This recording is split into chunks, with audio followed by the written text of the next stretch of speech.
కొట్టినా నువ్వే గదనే తిట్టినా నువ్వే గదనే కందినా నా మనసుకు మళ్ళా మందు నువ్వేనే మన బాధలన్నీ రాయబోతే పల్లవి కన్నీళ్ళే రాసుకున్నవి చరణాలవి కన్నీళ్ళెందుకేవో పిల్ల పల్లవి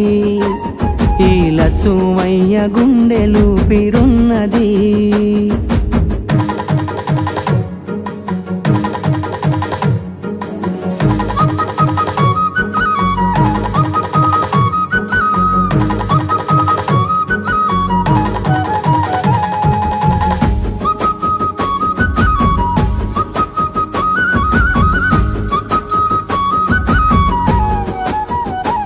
నా మనసులోని మాట నీకెట్టా చెప్పాలంటూ మోమాటంతో నలుగుతూ ఉన్న వేళలో